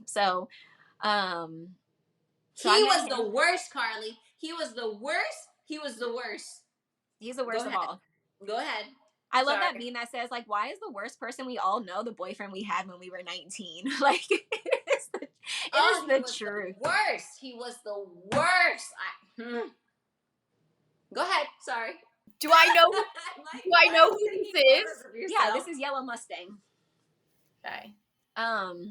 So I met him, and I just felt like it was my first like grown-up relationship. He was a little older, so I felt like I was so cool. I was I probably was a junior. I think I was a junior in high school, but I was already 18. Going back, I repeated a grade when I was younger. When I moved from Florida to Georgia because of the Florida school system, and going to Georgia and not being properly prepared, and then I got held back in first grade, and then got on track. Well, I'm happy you were held back because you met me. Yes, it all happened for a reason. I remember that being a big deal too, but again, we would need so many hours of episodes to share all the ins and outs. But I met this guy, and he just was very affectionate. He definitely loved bomb me. We didn't know back then what love bombing was. So the girls growing up now, I'm so grateful that women that are 16, 17, 18, 19 years old now know what love bombing was, because I did not. But he swept me off my feet. And then I really got an attachment to him when my grandmother passed away. My grandmother was like my rock. I'm 34 years old, and I've lived in over 34 homes. Like, I don't know if you can really understand. Like, I've lost count. Huh? You live in 34 homes. I think I've helped you paint rooms in a couple of them. You've helped me paint a couple rooms. Yeah, I'm a very good organizer. I'm a professional packer. If anyone needs help moving, I'm your girl. I know how to make a space a home. So sorry. Keep talking. I need more alcohol. Go ahead. So Carly, don't judge me. So yeah, I met him. I felt like he was like just this amazing person. He was going to help me get through my grandma passing, but he was the first person, like, him and his family really like looked after me. They helped me realize that some of the things that I was going through weren't normal, and that was the first time I just thought it was my life. And so I just thought that these were you just deal with it. And this was just, I was going to be expected to work hard my whole life, and just keep on going. But I wasn't a very happy person. But meeting him, he made me feel safe. He made me feel very seen and heard. And then when my grandma passed away, just the way he was there for me and understood what she meant to me, she was my rock. That was the only consistent home I ever knew. And by the way, my mother never felt like what you're going through was normal either. And she'll say that to Devyn, like, up until this day, where it's just like, if anything happens to Devyn, she's just like, it's always like, well, you know what? Devyn never got a chance to get roots. Like, that's always her biggest thing. Like, if Devyn robs a bank, it's like, she never got a chance to have roots. So this is what happens. It's okay. Like, always. So she definitely had a lot of people that empathized with her because of the fact that she didn't really get a chance. Don't you pee? She didn't get a chance to actually like set roots anywhere. 34 homes, that's insane for any kid. That is wild. And again, there were some chapters that it seemed fun because we were moving to a big house, and and again, now looking as an adult, I see that as a gift, that I'm super adaptable. I'm pretty good with change, and all of that. But yeah, it was very hard ever feeling like I had a community or had a home that was mine. And so that was a big deal. So then when his family welcomed me in, I really felt safe, especially after my grandma passed. Like, I was working 3 jobs. I'm in high school. My parents weren't in a good financial place to help me do anything. Like, I didn't go to prom. I didn't buy a year. I didn't do any. High school was not high school for me. High school was a grind season for me. Like, that's where I had to grow up. Because my parents they separated for about a year, 2 years. They did get back together. And I remember having such mixed feelings about that. Like, it was big time mixed feelings. Because on one hand, we were doing, it was, peaceful because my dad just didn't handle it very well. He was he is a lover man, Italian, super passionate. So he wasn't giving up on his wife, and my mom was just, um, she's Melanie Russo, and so, huh? Stubborn. As she's a Polish woman, and so yeah, so it was definitely to walk through that season of life with them where they're looking for to get reconnected, a new life, blah blah blah. Um, it was definitely a confusing time. Um, so yeah, so then they got back together, but then that's when life got real, because then my grandmother passed away, my grandfather ended up moving up to Georgia. Um, and we were just kind of still in and out of different houses. My senior year, we moved to another house where my brother and myself had a room, but my parents lived out in the living room. And that was when I was dating this older guy who I felt like just came to save me. And his dad was a pastor, and his dad was the first person, was my first counselor that I ever got. And I remember him asking me if this was I guess that's why I just maybe stayed with him for so long. But his dad asked me if I had any hobbies. And that was the first time I'm in high school, but working 3 jobs and, thinking I need to take care of my little brother and figuring out all my parents' emotions. And then he asked me, do I have hobbies? I'm like, hobbies? I don't have time for hobbies. What is that? And so, but it was an eye-opening experience for me, because I was kind of oh, wow, I'm 19 years old. I should have a hobby. I should have something I like to do. And his mother was the first time someone ever prayed for me out loud like that, where she saw these things and just the words she said and how she held my hand. It was just one of the most amazing experiences I ever had. So yeah, so then basically my grandma had passed away. I'm with this guy. He was, super helpful. His family were super helpful. And then one day, I don't know what it was or what triggered me, but my parents and I were not in a good place, because now I felt like I was dating an older boy. I had my own job. I'm paying my own bills. You guys need to get your stuff together. I don't know how I fit in this equation. And so then I packed a trash bag one day and left my parents' house. And I told them I'd be back later. I didn't know what else to say. Within 24 hours, I got a message. I can't remember if it was a voicemail, or a text message, but it was basically saying if I didn't come get my stuff in the next 24 hours, that it would be by the dumpster. This was from your parents? Yes. So that was a huge moment in my life, because it was just all the other things that had happened. I never felt protected. I've always felt like I was on my own with my feelings, my emotions.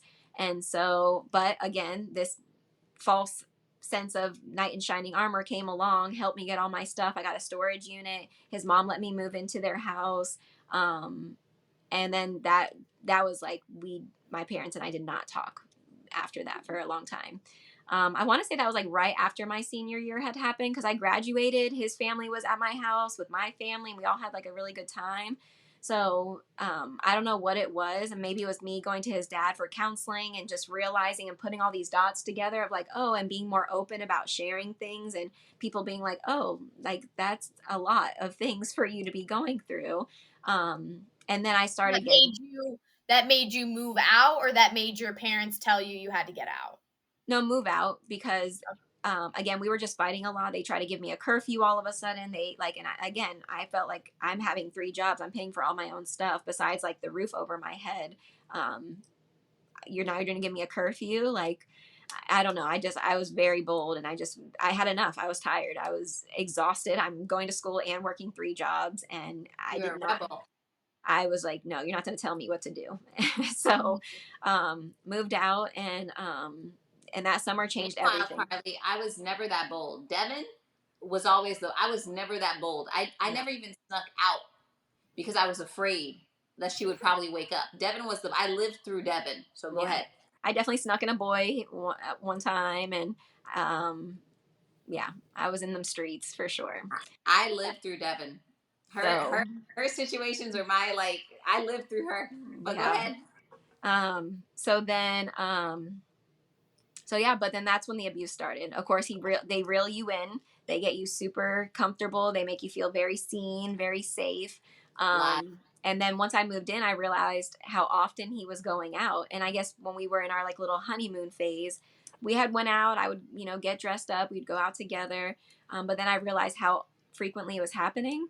And that's when the fighting started. And like, again, I was just in the beginning of my weight loss journey. Now he was going through his own life things. He was a star football player in high school and then got injured and got all his scholarships taken away. And so that was a big deal to his story. And even when his dad would counsel me, it was always like his fucking story about how he lost all of these things and blah. And like, so it was always justified of why he was an angry person. I hate him. Go ahead. Yeah. No, I mean, just so if people can imagine, like, as outspoken as some people think I am, there was a phase in life where him and I we were going to go on a jog. And I, for some reason, got super stubborn. I was like, I don't want to jog anymore. I want to walk. He got so mad at me. He told me to come home. Like, we're leaving. We're not walking. He didn't want to walk. And so then he grabbed me from behind just to get me to go home. And he wouldn't stop pulling me until guys came. Like, it was like these 3 guys I remember in this car. And they pulled over and started yelling at him to stop. And he ran. And they like followed me. I started crying. I just started walking. And they were just like, are you okay? Do you want to ride? Like, what do you need? And they were trying to help me. But I knew I was going to have to go home to him, and I knew I wasn't strong enough to necessarily like leave him. And was he pulling you by your hair? No, by my neck. Oh. He had me in a chokehold. Yeah. In the street. Yeah. Wow. Oh, Jesus. Yeah. Wow. Yeah. Like, his anger completely took over. And I remember walking to my friend who worked at the Boynton Mall, and shout out to him because I'm still friends with him till this day. And I appreciate him so much. But he worked at the Boynton Mall, like in the Sears tire shop or something. And I was able to walk there. And I remember him driving me home later. My little boyfriend at the time was calling me nonstop, of course, apologizing and all these things. So when I got home, of course, it was a very sweet welcoming. He'd never do that again to me. But that was the first like incident that had happened. But that summer was just, it was full. And it wasn't the last. It wasn't the last. There were so many things. The last. No. Never. And that was how that summer went. I was addicted to NyQuil. He would go out and he would wait till I was asleep to go out. And then I would wake up and he would be out of, like, we had different rooms and they were next to each other, and he would be gone in the middle of the night. His cousin was a dope boy. And so then he would try to take me to go to his cousin's house. I would have to sit there and his cousin had 2 girls that worked for him, and I would have to be nice to them. And I remember just I couldn't. Devyn has lived. I haven't lived. it was crazy. And I would get mad at him because I'm like, why do I have to be nice to these girls? And like, the self-esteem it was just so hard to like outshine that. But again, his family was so good to me. Like, they took care of me. But that summer was like just a summer full of abuse, and I became an alcoholic. I worked with all these great people, but I was going to my friend's house every day after work. Her and I would make strawberry daiquiris or like whatever we could get, and we would just drink. And I would go home and because I just wanted to sleep all the time. If I was home and I knew he was going to leave, I just wanted to sleep. And so I would either just drink myself away, or I would take NyQuil. So that was a really rough chapter. So is that where the NyQuil started? Definitely. Yeah, definitely. So, yeah, I was How a little long bit. did you take NyQuil for? No, like NyQuil is just like her safe place. But like, if Devyn's like really, really, really stressed out, or it's around breakup season, or like I notice like she'll be like, okay, I just take like NyQuil or whatever. So now I'm putting 2 and 2 together as she's sharing. I don't take NyQuil now, just so everyone knows. I have stopped because I realized that I used it as a way to like, you're gonna get that good sleep when you take a NyQuil. You're gonna go night.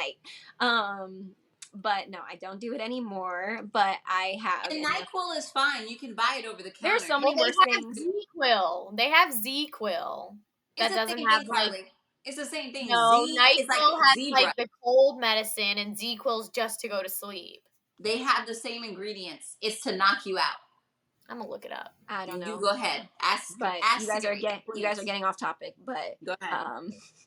And then I watched Sex in the City. That was when I fell in love with that show. I would literally just take my little NyQuil, watch Sex in the City, and then wish the night away. But then once I started. hanging out with these people and drinking all the time, he would start threatening me if I didn't come home at a certain time that he'd pack my things and leave them outside. And knowing what I'd went through with my parents, like that was just, I don't know. It was a really strange time. My parents and I did go back and forth trying to like mend our relationship during that time. But it was really just really hard. Like I think they knew what I was going through, but they didn't know the extent of it. Because Did they then, try to get you or no? hmm? Did they try to come get you or no? No, but we were all at a party. This one family, and I'm so grateful for them till this day. They're no longer with us. Lizette and Dave, they brought us back as a family. They would have parties at their house, and they would have us come together, and like it was just something they made me feel like I was a grown up and I could be myself, and like I don't know. We just all respected each other when we all came to their house. Everyone just was like, okay, we're just gonna have fun. This is our safe place. And then one time he definitely got drunk and then threw a fit, and like he had a really fast car, so he just, anytime he was drunk and mad, he would just race off. And then that's, I think, when my parents realized what I was going through. Is just like, they were like, do you want to come home with us? And but at that point I didn't know how to just go back. Like I knew what living with them was going to be like, I felt, and I didn't know what was better. Like it sucks, but it just, I didn't know what was going to be better. um so, but that's, the abuse, just little things like that over and over. And but by the end of the summer I had gotten pregnant and told my parents about it. His mom found out, and then his sister was really supportive of us. But one night he was about to go out, and his family was all in town. We were having a great day, and his uncles all wanted to go out. And instead of, but then they changed their mind, and all of a sudden I saw that everyone was still in the living room. He was about to go out, and I was just like, wait a minute. Like, why are you leaving if everyone's here? Like, we're all having a great time. Like, why would you leave everybody? Like, you're addicted to going out. And like, I mean, he was an alcoholic as well, but, you don't need to go anywhere. Your whole family's here and we're having a great time. And so I argued with him and would not. I walked with him to the car. I sat in the car. I refused to get out. I was just like, no, just stay here. And I just couldn't understand why he wanted to leave. And it got really bad that night. He ended up, I was pregnant. And he ended up That tackling me. was that the night that you called me? um Maybe because Because I was, we didn't talk for a bit, Carly, yes. because of this guy in this situation. So I think there was one night where she called me and she was like in tears, and I remember her Saturn, and I remember coming, and I was just like, okay, like I remember pulling up in front and just like sitting out in the car with her. So was that around the time maybe? It probably was around that time, if not that night, because I know I had a couple of friends at that time that were really supportive in trying to get me to see, like, you need to figure out another way. But I didn't know. I had a little part-time job. Um, he was helping take care of me. I lived at his parents' house, and then just, I didn't think I could go back to my parents' house. But he tackled me to the ground, and I, got the wind knocked out of me. And it was a couple days later where all of a sudden I started bleeding, and I called his sister, and she was just like, you need to go to the hospital. They might, if you're having a miscarriage, they might be able to give you something to help you. But they couldn't. By the time I went home, like, I was bleeding more and more. And again, I just remember like not knowing how, again, to process all of that. But I just, looking at your little fetus in the toilet was like the saddest. I remember just being so sad. Like that was probably the lowest point I had gotten to, just being abused, but then also getting abused where you have a miscarriage, like knowing that, like, all my life wanting to be a mommy, and then that happens. Oof. But anyway, so thank God I didn't have his baby, though, if we want to like look for the silver lining in it. Thank God I didn't. But yeah. So, but anyways, um sorry guys. So yeah, so that was really hard. And then telling my parents too. And it was funny because like my mom's over there kissing my belly and just total embracing that I was pregnant. And my dad was like giving me like options, like other options I had. And later on, I realized, like, oh, that he did the realest thing for me at that time, because I would have been a statistic. Like, guaranteed, bottom line, had been like, been in an abusive relationship for the rest of my life. Having someone's baby like that, like, I can't imagine how women stay in those situations. I can't. I was in it a year and a half, and I felt like I was like a 40-year-old by the time I got out of it. I felt so grown up, and like, what else could I go through, you know? Mm-hmm. So once I had the miscarriage, I was just like, fuck this. I had just started my first semester at college. I started smoking weed. And I started stealing, and I ended up getting arrested shortly after. And that was the changing, like, talk about a silver lining that doesn't look like a silver line, but getting arrested, and sleeping in jail, it will change you, even if it's just for the night. Like, what was that show called where they Uh, scared prison, scared? I that like Carly, you'll never see me cry again. Just get used to this. This is the last time because I'm strong forever. But anyway, I remember like at the time, like we were talking, but we weren't talking. Like I didn't Yeah. know what was going on. Like, you know, we would check in with each other, but Devyn was just telling me flowers and roses or whatever. Like it was like she didn't tell me like the bad part because she didn't want me to be sad or whatever. And she wasn't ready to process it. And I'm like going through because like my ex-boyfriend at the time was always in and out. He was crazy. He was just emotionally unstable. So if I didn't hear from him, I would check the booking blotters because I knew if I don't hear from him, he like someone took him because he's crazy. You know, he's emotional. So I'm like going through it, So and they have a I'm like, magazine in Palm Beach that literally gives a daily mugshot. It's a mugshot newspaper.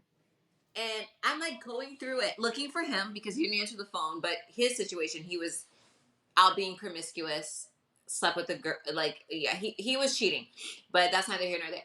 But I'm like going through it because he's not answering the phone. I'm just like, this bitch got arrested. I know he did, and I'm gonna deal with it accordingly. I'm not bailing him out this time. Fuck him. And I'm sipping, and I see, and I was like in a fetal position when I saw like like I didn't understand what was happening. Like her name was spelled wrong. I'm like, that's not her. I know it's her face, but it's not her. Like this can't be her. And at that moment, I was just like, I didn't show up for like I didn't I haven't been a good friend. I like this is insane. Like I remember the girl that she was talking like hanging out with at the time. I'm just like this is my fault. I like my mom was just like, why are you crying? And of course you can't tell your parents because Yeah. like so I'm like crying and I'm just like this is my fault because you know I get in my bubble and I don't like you know if like I don't dig like now I'll dig you know if she lashes out I'll be like okay what triggered this what happened why are you beat but before it was just like if Devyn says she's fine like you know Mm-hmm. so when I saw that I was just like and I called her immediately and she was just like I think it was like a day or two afterwards or whatever because it's like 24 to 48 and I called her and she was just like you know like this happened and I'm just like she's like I'm not friends with her anymore and blah blah blah and all this stuff and I'm just like I don't even know at the time It like was the not much me. It like wasn't I'm like the me. maturity that I have now as opposed to before like I can give a like an hour of wisdom at that time I'm just like what do we do? Like I don't know. Like this is not you. Like who is this girl? Why did she take you here? Mhm. What happened? Like you know, like this is not you. Like this is not you. I don't know who this person is. Like And this is not not you. no, and not a lot of people like showed up for me in that sense. There was somebody in high school saw that picture and passed me around in a group, like a text thread, and just said not to trust this girl. Look, she got caught stealing, and like these were people that were like came to my house, knew my parents. I Mm-hmm. even back then I was cooking dinners for my friends. Like that's something I've always been, I want a tradition to be in my house. And even back then I was always cooking for my friends. They were Yeah. coming over for Sunday dinner, like, and those same people were passing my picture around. That's But no why one, when mentioned that she wants to come back down here, I was like, no, Carly, just to let you know why the no was. Yeah. yeah, So go. down to Palm Beach, I would never move back down there. I think there's just too much pain for me. Now Tampa's a happier story. That chapter, once we can get there, that chapter is a lot happier. So yeah, but yeah, this guy, there's just so many examples, and that changed everything though, because spending a night in jail will make you the baddest bitch alive. Because the next morning, because I had to sleep there, they put a wrong woman's charges on me when I got Yeah. booked. I remember And I was shocked out of my mind. I was just like, it said I was an adult entertainer with no ID card. And this was with a Daniela Russo. And so I couldn't get bailed out the same night. And so me and my friend, luckily they kept us together, and we were, oh my God, we were given, like, there was women in there and they were talking about, oh, it's Wednesday, we're going to have this for lunch. And I was just like, I remember sitting there in the cell and just being like, I don't ever want to be to a point in life where I know what they're serving in jail on a Wednesday. Like, never in my life. And I just remember sitting there and went to see the judge. The judge luckily saw that it was not my name. I got bailed out, and then when my boyfriend came to pick me up, I wanted Wendy's, and I love unsweet tea, and so I got an And this unsweet. was still you were still with the abusive boyfriend at this Yeah, time because at you this made it time, through. yeah. Yeah, the miscarriage happened, and it was just all downhill. I didn't start I believe I started school, and I could not focus. And then I started smoking. And then I got arrested shortly, a couple months into that. And then once I got arrested, though, that next day, like, I don't remember what he said or what triggered me, but I threw my iced tea at him, and it was the first time I had ever, like, fought back. Like, it was for, like, at that point I felt like, no, this was for the baby that I wanted to have. This was for, like, all the times you made me look stupid in public and you wanted to leave. Like, I threw that iced tea at him, and it got all over his mom's ceiling. And so we cleaned up, but we didn't realize that it had hit the ceiling. So of course, a mama's gonna come home, and that's gonna be the first thing she noticed, and she noticed it. And I remember her sitting down, and I remember this, so, like, her holding her fists together, her two hands together like this, and was talking about, and she knew he was abusing me. We never spoke of it, but she knew. And she put her hands together like this, and I'm like, well, two people love each other, you don't let anything get in the cracks. You see how tight you have to hold on to each other, and all this nonsense. And I remember sitting there like, I was just in jail, and I don't care about your son. Your son hurts me. It's not okay. And I was just like, that is not love. Like, the whole time I was just like, this is the craziest. Like, what are you saying to me right now? So it was shortly after that I realized I had to get a full-time job. I left the elementary school I worked at, got a full-time job, and then I felt like I was like the woman. I could financially take care of myself. And then one day, luckily, my dad and my mom, we were getting on better terms, and my dad knew this guy who had a house that he couldn't rent out. And so that man, I can't remember his name, but he'll forever be in my heart. But he let me move into his house, and I started making friends at my new preschool. And so I worked a lot of hours, and so then I would just say I was going to a friend's house, but I ended up just leaving my ex's house. One argument one night, I just felt like, I was like, I have a little money now, and I left, and I didn't tell him where I was going. I was still dealing with, like, the aftermath of, like, getting arrested, and I'm on probation and taking, like, these the classes helped me. I had to take these classes about how, like, when people steal, it's like a way of control, and, like, there's different reasons why people do that. And it made me realize, like, like, that was a big deal. Like, that was like a counseling thing for me that I just didn't have access to at the time. Mm-hmm. So I moved into this house, and yeah, I pretty much just didn't tell him where I was going. Then I had to be brave enough. My mom called me and told me that my grandfather was up in Georgia, but the house that they had in Boca, the one house all my life that has been consistent in my life and I grew up in. And she told me that house, the family that lived there unexpectedly moved out. You need to call your aunt, and maybe she'll let you move in. I remember being so scared because I had never said the words that I was in an abusive relationship. I didn't say the words like, he tackled me to the ground, that's why I had a miscarriage. Like, there was things that I just didn't talk about. And because I still wanted to, like, uphold kind of like this good girl image. And my parents didn't know, by the way. But the way my dad found out eventually, he was also doing research, and then my picture popped up. And then I found out he found out by going to their house, and he had my mugshot as his screensaver on his computer.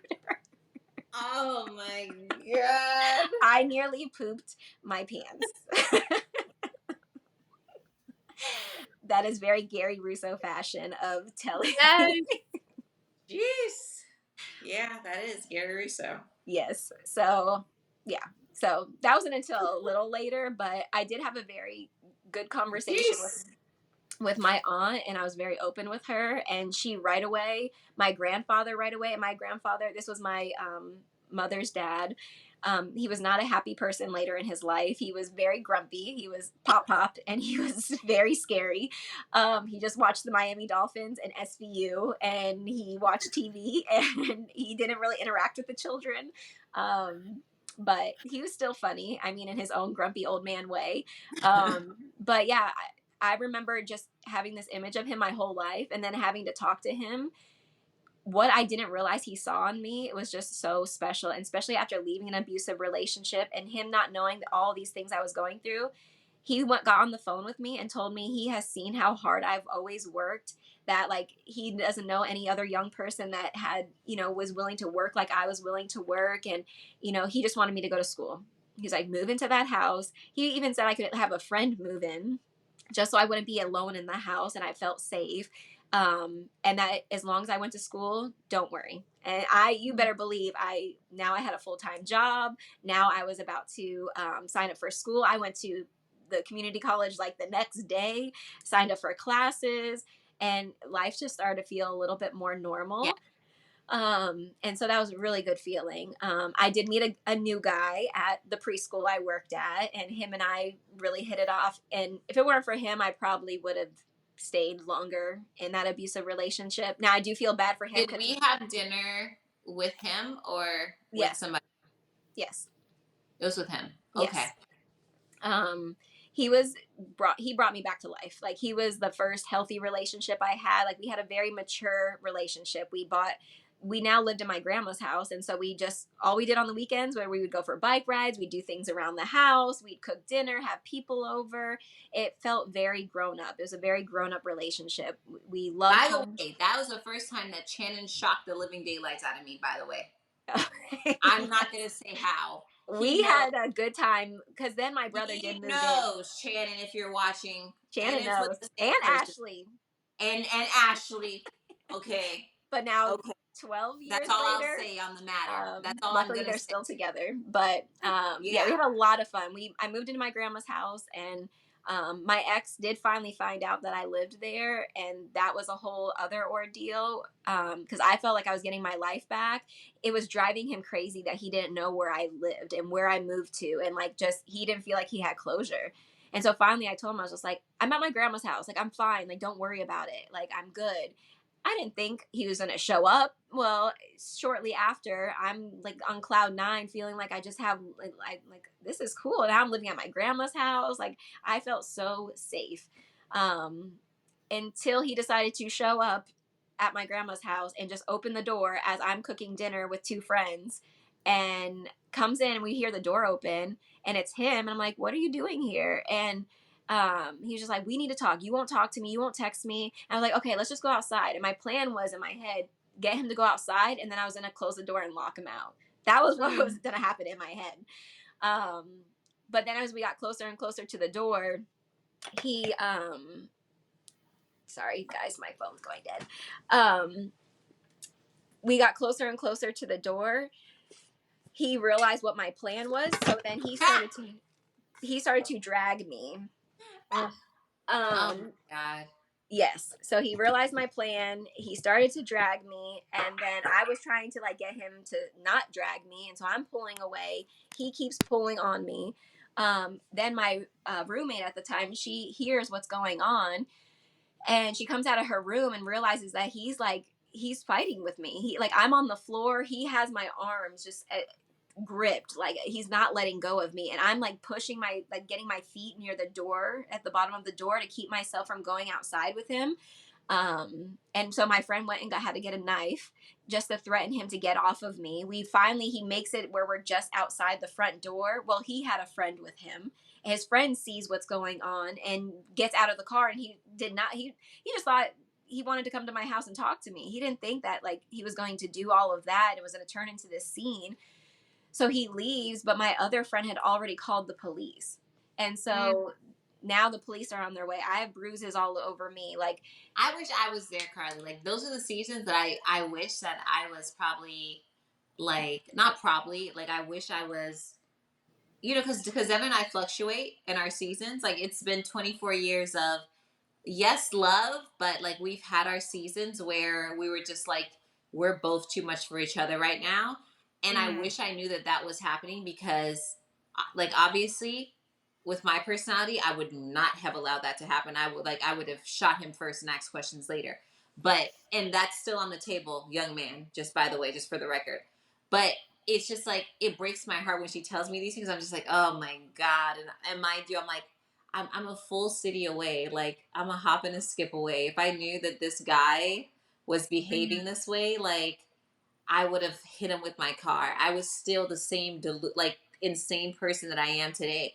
So it breaks my heart because it's like she told me after the fact, like later on, but because of our petty whatever we were going through at the time, yeah, we like, were both just living different lives. we were both living like different lives, and it's just like, you know, I knew that, yeah, she was my best friend, but it's like we weren't on the same page oftentimes. Yeah. So it breaks my heart. Like, that's why I cried, because it's like, I didn't know this guy fucking tackled my best friend. Like, that's, you know, that's that's not something that you want to hear, you know, knowing that you could have, you know, like, you're supposed to come to this person's rescue, you're supposed to be the girl to like drive in and hit him with your car, or hit him with a bottle of like something. I'm capable of hitting somebody, like grabbing sand, putting it in his eye, something, you know. Oh But no, it's like, he lost out on me forever, and I just recently, before I moved to California, got redemption and felt like, because even years later, so he got arrested. He was in trouble for other things as very well. good. Because another reason too, he was already on probation, or was this after? No, this had to have been before this incident and before I moved out. And I think this was actually the last straw. As I went to Tampa for my parents had moved, so after I told them I was pregnant, they moved to Tampa. And that was very hard for me because I definitely felt abandoned. I felt like now I really have nobody. I'm gonna really have to get myself out of this situation. And then it was that following birthday that I think the new year happened. I got a full time job. I started meeting some new friends. And then my birthday happened and I went to Tampa, and he called me the night of my birthday drunk, got into an accident on the highway, fled from the scene, was being chased by police on the highway at 3 in the morning. I don't even think I had I think this was my 20th birthday. I wasn't even 21 yet. And that's what I was dealing with. Real life grown up shit. Like, and he of course got a DUI. Like, I have such a love-hate relationship with alcohol. I wish I could control it in myself. I'm definitely an emotional drinker, and I'm learning that, like I said, I water down my wine. Like, I'm doing certain things that I need to do to be in control, but it is something very triggering that I've learned over the years, that men that drink scare me so much because of moments like this. He called me on my 20th birthday at 3 in the morning to tell me that. How at 20, what am I supposed to do with that information? How am I supposed to walk a man through going through that and like finding himself again? And you can't be with somebody who numbs themselves like that. So that was the last straw. And then I end up moving out, and then, you know, all these things. And then when he got arrested, then that was a whole process because it was court dates, and he was in jail, and then he's sending me flowers from jail, sending me letters, telling me how he's going to change, made rings for me in jail. Like, he was arts and crafts, he was doing it. And then I already had a new little boyfriend at the time, the guy that like saved me from this, and he didn't know how to deal with it. Like, I always felt bad about that. He had to deal with me post an abusive relationship, like one where he was not getting the hint that we were over. And so I'm trying to be with this new person now and try to be healthy. And like, we had a relationship, like that's what it's supposed to be. You're supposed to go out and shop for home stuff. You're supposed to go for bike rides and, you know, go out to eat together. It was just normal and it was peaceful. But my ex would not let us have that. Even when he got out of jail, he would go up to my grandma's window, listen to our conversations. He wasn't allowed to be near me, but he would go up to my grandma's window and text me things that he had heard me talking about. My ex-boyfriend did that shit to me. You Yep. know who I'm talking about too. Mm-hmm. Scared the shit out of me one time. He fell over the AC unit, and I heard something. I think I was talking to Devyn that night, and I'm just like, what the fuck is going on? And he fell over the AC, and I was just like, wait, like what's that sound outside my mom's house? And I was just like, dude, this guy is next level fucking Yeah. crazy. Like he's not right. They're Yeah. crazy. That's really scary. No, Yeah, no, they for were a long crazy. time I was scared to be home alone. I preferred living with people because I was so scared that I was gonna be washing dishes and see him, or he was gonna be able to get in the house some way, or and Yeah. then he was able to call my phone company and get my phone number switched to his phone. He was receiving all my phone calls and text messages and What? answering them. Were you guys on the same line or something? How No, did they my name what? is Devyn. You can be a It was man, and just he had my information. yeah, it was easier that Oh, way. so he pretended to be you. Yes, Oh my yes. god. He was picking up the phone calls for anyone who called me. He wanted it because obviously he didn't have any of the How numbers. long did it take for you to realize that someone had done this? So all night I'm just having a great night with my new guy friend. We're hanging out watching a movie, and all of a sudden I get there's a knock on the door, and obviously like I was so scared at that point of what this man was going to do. Well, then it ended up being an old friend of mine, and she was like banging on the door. We open it, and she gives me a huge hug. She's like, "Oh my god, thank God you're okay." She's like, told me that he had you and that you were like he that I couldn't talk to you until I told like I had to get in touch with you, and they just told him. I don't even remember, but she was going on and so scared, like she thought that something had happened to me. And so then I had to call the phone company and go through this whole process. But by then I was getting the next day, and people were checking on me. People were texting me and be like, "Is this Devyn?" And I was just like, "I'm so sorry." He had called like it was so bad. He talked to so many people trying to get information, like, "Who are you? How do you know Devyn?" And like, it was so bad. He wanted to know who I was talking Jesus. to. Yeah. So my poor savior man had to go through so much just because like this man and just how we ended. And but an abuser, when he has so much control of you and then you take control of your life, they Mhm. do not know how to handle it. Mm-mm. So yeah, so then that happened, and then I had that stable relationship.